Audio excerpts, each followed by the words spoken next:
If you look closely at this photograph of the New York Stock Exchange, you see the physical embodiment of our current macroeconomic data.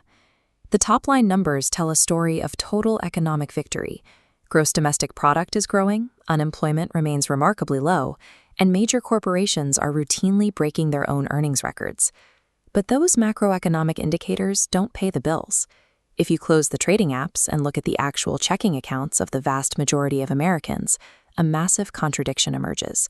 For decades, pictures like this 1980s family portrait represented a clear, reliable promise.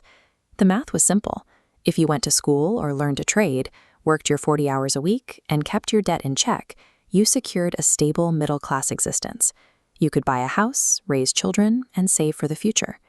Today, doing everything by the book no longer covers the bare minimum of survival. That mid-century social contract has been quietly dismantled. When the math fails, people tend to internalize it. Millions of hardworking citizens look at their negative account balances and feel a deep sense of personal shame, completely unaware that they are simply on the losing end of a structural economic failure. To understand why this is happening, we have to look at this chart tracking inflation against actual consumer prices. We constantly hear that inflation has cooled down to 3%, but that downward dip doesn't mean things are getting cheaper. It only means that prices are leveling off at their new, permanent highs. The massive price hikes we endured over the last few years are locked in. And when we add a stagnant wage growth line to that exact same chart, the reality of the middle-class squeeze becomes obvious. The gap between what the average person earns and what it actually costs to live has widened into a chasm.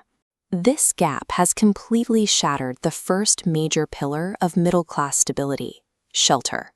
This bar chart compares the median annual income to the price of a standard single-family home. In 1985, a home cost roughly 3.5 times what a typical household earned. Today, that ratio has completely decoupled from reality. Combine those record-high listing prices with currently elevated mortgage rates, and the average monthly payment on a home has mathematically locked an entire generation out of homeownership.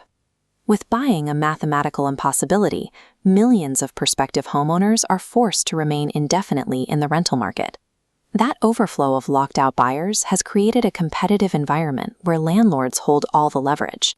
The result is a predatory landscape where national rents have spiked an average of 30% in just a few years. Shelter used to be a reliable mechanism for building equity and generational wealth. For a portion of the country, it acts as an inescapable driver of monthly income. Look at this vintage grocery checkout.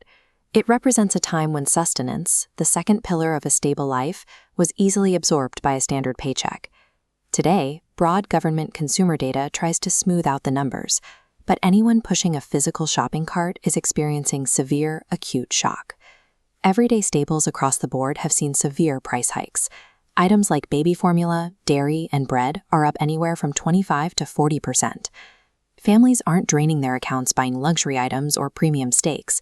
They are struggling to afford the exact same basic ingredients they need to pack their children's school lunches. When housing and food consume nearly all of your inbound cash, the third pillar of the middle class disappears: security. The ability to build and maintain an emergency fund has almost entirely evaporated. According to recent federal surveys, a sudden, unexpected expense of just $400, like a broken radiator or a sudden root canal, cannot be covered by cash or savings for nearly half of all Americans. It immediately triggers high-interest credit card debt. The total evaporation of these financial buffer zones means millions of people are living exactly one minor accident away from total financial ruin. Living under constant, inescapable financial constraint creates a state of chronic, low-level panic. It is a quiet pressure cooker that defines every single day. This ambient stress has tangible downstream effects on society. Couples are delaying family planning indefinitely because they literally cannot afford the hospital bill to have a child, while existing marriages fracture under the weight of constant financial arguments. Professionals with advanced degrees are working grueling 50-hour weeks, paying their taxes, and then staring at $75 left over at the end of the month.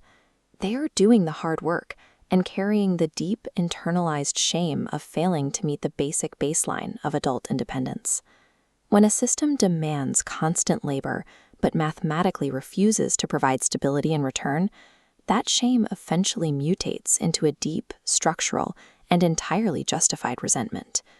If you turn on cable news, you will see political talking heads attempting to weaponize this anger. One channel blames corporate greed, the other blames out-of-control government spending. They frame the crisis through a purely partisan lens. But the pain of this squeeze completely bypasses political ideology. Whether you live in a deeply progressive city or a conservative rural county, the crushing cost of a gallon of milk or a monthly mortgage payment hurts exactly the same. We have to stop measuring the health of our country by the performance of the stock market and start looking at the actual health of the local kitchen table economy. True economic sanity doesn't require miracles or endless handouts.